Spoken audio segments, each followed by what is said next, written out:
Hey everybody, welcome back to the channel and welcome to my Paleo deck profile for the December 2020 format. So, this format is naturally slower than the previous format and, the previous ones before that. So, it makes control a lot more of a viable option, especially because, Calamities is in the format, which means a lot of your monster effects don't do a whole lot, but setting for back row is pretty impactful. So, we'll go ahead and get into the list here. I will mention that it is Dragoon Frogs. But I definitely think that this deck has a lot of potential this format, so I'm really excited to see what people do with the deck. So, getting into it, 3 copies of Swap Frog, 3 copies of Dupe, and the 2 Ronin. Nothing to say about these. These are standard in pretty much every Frog list. There's no reason to play any more or any less.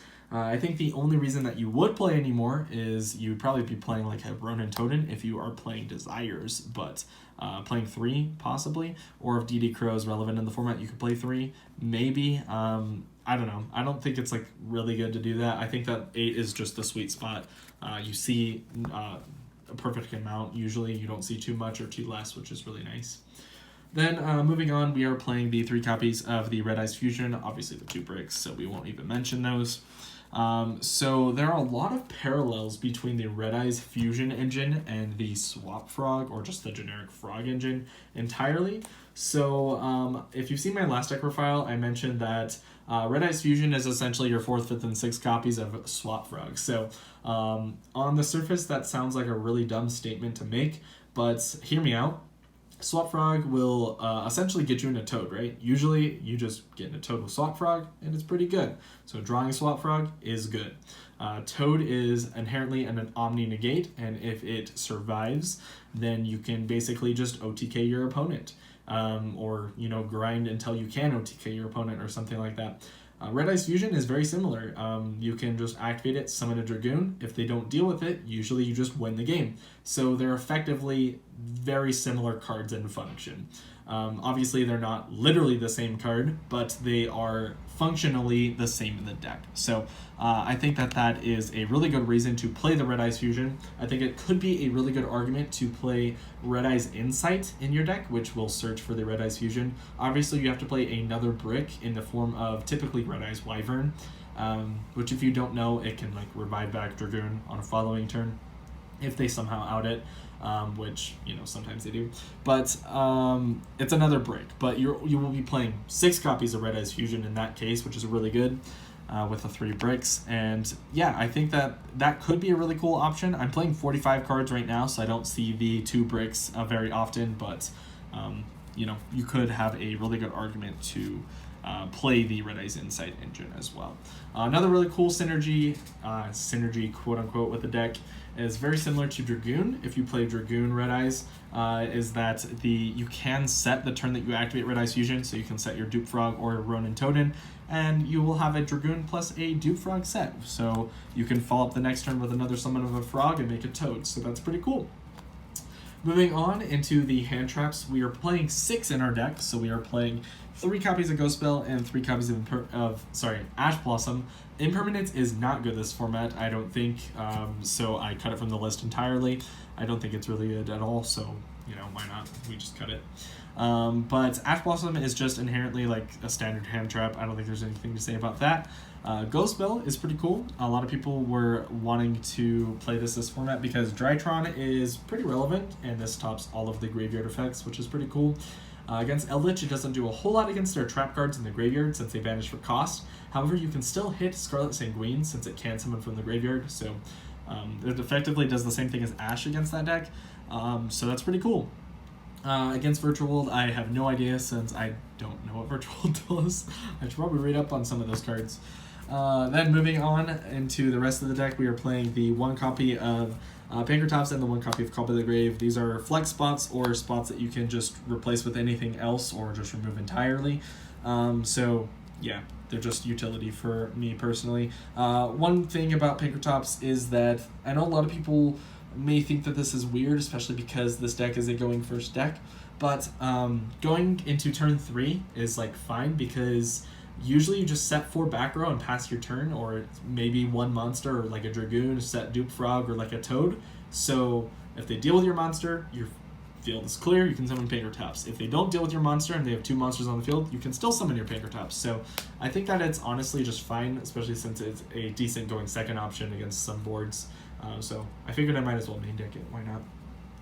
3 copies of Dynamiscus, 3 copies of Olenoides, and 3 copies of Canadia. So in every single variant that I've played of this deck, I've always played a copy of Morella, at least 1, usually 2 or 3. But this list has completely removed the card from my list entirely, because I think that these cards all have a really good function in this format. You can usually hit something with every single one of these cards. So I think that there wasn't a reason for me to play Morella. I think the only card that could be cut is the Canadia, because I don't think it's like super great this format, but against Virtual World, depending on how your head judge rules it, if the card is face down, they can't send like the one from the graveyard to special, or I can't remember the exact effect, but they can't do anything if they can't check for the type of the card. So yeah, that's about it. The 9 Paleo traps. I don't think there's anything I want to change about that, unless if they rule the Virtual World thing differently. Then we have 3 copies of Dimensional Barrier. So this card is really good against Drytron, called Ritual. It's really good against the Virtual deck. You can call Synchro or Xyz, and it's really good against Zoo Eldritch, since you can call Xyz. So it doesn't obviously hit the Eldritch part of the engine, but it stops a lot of people from getting into Zeus, which is really what you want to do, honestly. Then we have 2 copies of Torrential Tribute and 2 copies of Waking the Dragon. So Torrential's really good. I'd probably be playing 3 if I could find my 3rd copy, but for now I'm just playing the 2. And the 2 copies of Waking the Dragon are really good because I think a lot of people are on back row removal. They're either maining Cosmic Cyclones or playing Zeus in their deck, which is really good because if they use Zeus, you can just, summon anything with your Waking the Dragon, which is really cool. So just 2 copies. You don't want to see multiples, but I mean, it could be decent to play 3, I guess. So I don't know, I guess whatever you want to do. Then 2 copies of Trap Trick. So I will mention a couple things with this card. First off, a lot of people are really curious as to why I only played 2 instead of playing 3. One of the reasons is because Trap Trick is really bad when you draw a handful of trap cards, because you want to set all of them, and you have to keep one of them in your hand for Trap Trick because you have to set the card to your field. If you don't have an open slot, you can't set it to your field. So Trap Trick sucks in that case. It also sucks in the case where you have 3 or 4 back row and you want to activate something first, and you can't. Say, for example, I don't know, if you have like an Appointer of the Red Lotus in your deck and you want to set that to your field, you can do that off of Trap Trick, but then all of your other trap cards that are set on your field are dead for the rest of the turn. So there are situations where that happens, and it sucks. It also sucks when you draw multiples of these because it is a hard once per turn. So I get that it is naturally just 3 more copies of every single trap card, or sorry, not 3, 2 more copies of every single trap card in your deck. If you're playing 3, it's 3 more copies, but it's a hard once per turn. It has so many restrictions in the forms of just like setting other back rows if you draw other trap cards, that I think that it's not worth it to play 3. I think that playing 2 is the way to go, and I probably won't bump it up to 3 ever again, but I don't know, maybe I will at some point. 3 copies of Solemn Strike and 3 copies of Solemn Judgment. There's not really a whole lot to say about these cards. They're all really good. You could switch the Solemn Judgments to the side deck if you want, up to you. I think that they're fine in the main deck, but you can put them in the side. Solemn Strike is really good, especially going second against Omni Negate, because you can flip something to bait it out, and then they chain the effect in Negate, and then you chain Strike. So it's pretty cool. I don't think there's anything to say about those after that. So that is the entirety of the main deck, and yes, it is 45 cards. So yeah. Moving on into the extra deck, we have 3 copies of Toad, actually 4 copies of Toad, right? And our 1 copy of Dragoon. So these cards are all just really good, just Omni Negates that will win you the game. They're, I don't think there's any games where you summon these or you don't win by summoning these. Moving on into the rest of the Xyz monsters, we have an Opafina, a Sky Cavalry Centaurea, and a copy of Downward Magician. So I cut Animal Lucaris from the list because I don't think it was as important. as Opabina is, because this is really good against Eldritch, since you can search for the Dynamiscus and then use Dynamiscus to banish the Eldritch the Golden Lord, which is pretty good.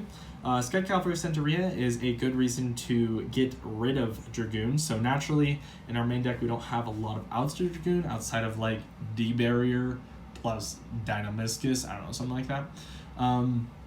Which I should be playing Ice Dragon's Prison, however I can't afford it. So yeah, should have picked those up at like $3, but I didn't.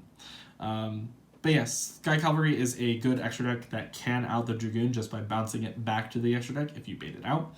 So that's like a decent option, you know, why not? I figured I might as well play it, but it has a secondary function in the deck where if your opponent has monsters over like 2200 attack, you can just summon the Sky Cavalry, crash into it, you take a little bit of damage, which is fine, and then in main phase 2, you can just overlay your copy of Downer Magician, and then overlay a copy of Sky Thunder, and then at that point, you can just, you know, your Zeus or whatever, that's what I mean. Then you can just clear their whole field, which is pretty cool. It's also a good way to get rid of a Dragoon, which is really nice. Obviously, if they have monsters under 2200, you just swap the Sky Cavalry for a Toad, so then just swing over whatever they have, so yeah. Then moving on into the rest of the extra deck, for utility links, we have a Phoenix, a Verte, and a Unicorn. So the Unicorn's kind of a flex spot. You can fix it for like whatever you want. Verte has a specific combo in this deck because if you draw Swap Frog plus 2 waters, you can end on Dragoon plus Toad, which I will go over the combo here in a second, but I figured I'd mention that right now. Then the rest of the links are a copy of Boral Sword and a copy of Borreload Dragon. I figured the Borreload was a good way to out Toad, or not Toad, Dragoon against your opponent, so like, pretty cool. I figured I might as well throw that in here. But you can switch it out for like an Avramax, which effectively does the same thing. But yeah. Then we have the, if we're playing against Dogmatica, the auto win cards pretty much, so like Nova and Makaba. So obviously you're playing against the Dogmatica cards, you just send the Nova and you can send a Toad to the graveyard. If they use anything on Toad, like, I don't know, DD Crow or like Call by the Grave or whatever, it's fine because that just wastes a card out of their hand that they could have just, you know, used by not activating Maximus. And then the Cyber Dragon Nova can summon you the Makaba, which is pretty good. Then you have a Omni Negate, assuming that you have the correct card type in your hand. So it's like another Dragoon, I guess, technically. But yeah, that's basically the whole reasoning behind it. Also, Toad can either recover another water or itself back, which is pretty good. So they effectively sent just the Nova to the graveyard from your extra deck, which could be really cool.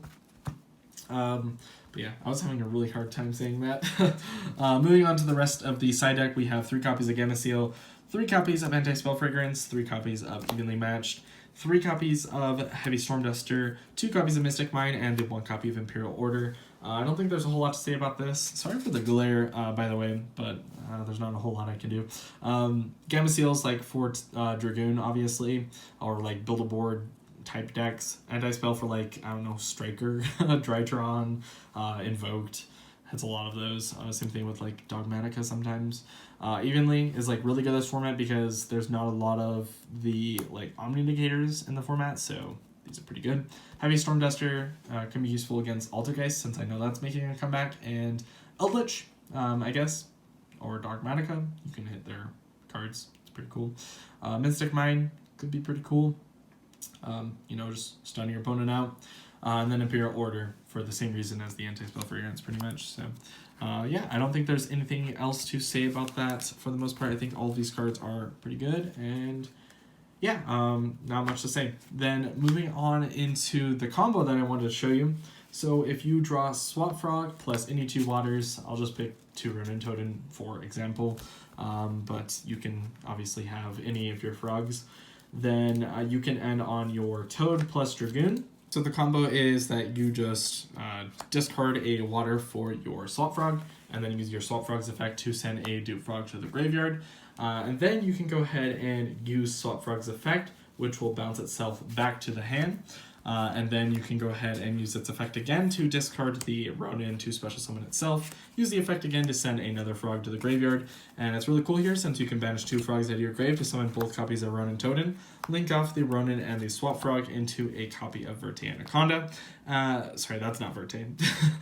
To a Verte Anaconda. And then you can use the effect of Ronin to special summon itself back. And then you can overlay the 2 copies of Ronin into your Toad. Then you can use your Verte's effect to send the Dragoon package to the graveyard to get your access into Dragoon. So obviously you just send the 3 from your deck to the grave. So yeah, you're down 1,000 or 2,000 life points and you're out like a couple frogs in your deck, but that's fine since you just have a Toad. If they can't break your board, you can easily just follow up the next turn with your Toad's effect, summoning like a Swap Frog, use Swap Frog's effect, send Dupe Frog to the graveyard. Also, you'll have a Dupe Frog on the field from Toad. You just have like a billion resources at this point, because that gets you your entire Frog engine out of your deck, which is really cool. Then obviously you can just, you know, banish this for the Ronin. You can just like link everything off into like a Boral Sword at this point, and then you can just kill your opponent. So yeah, it's really good. Not much to say about that. But yeah, that's going to do it for today's video. The Dragoon Frog deck profile. It's pretty good. But yeah, thanks for watching, guys, and I'll see you guys later.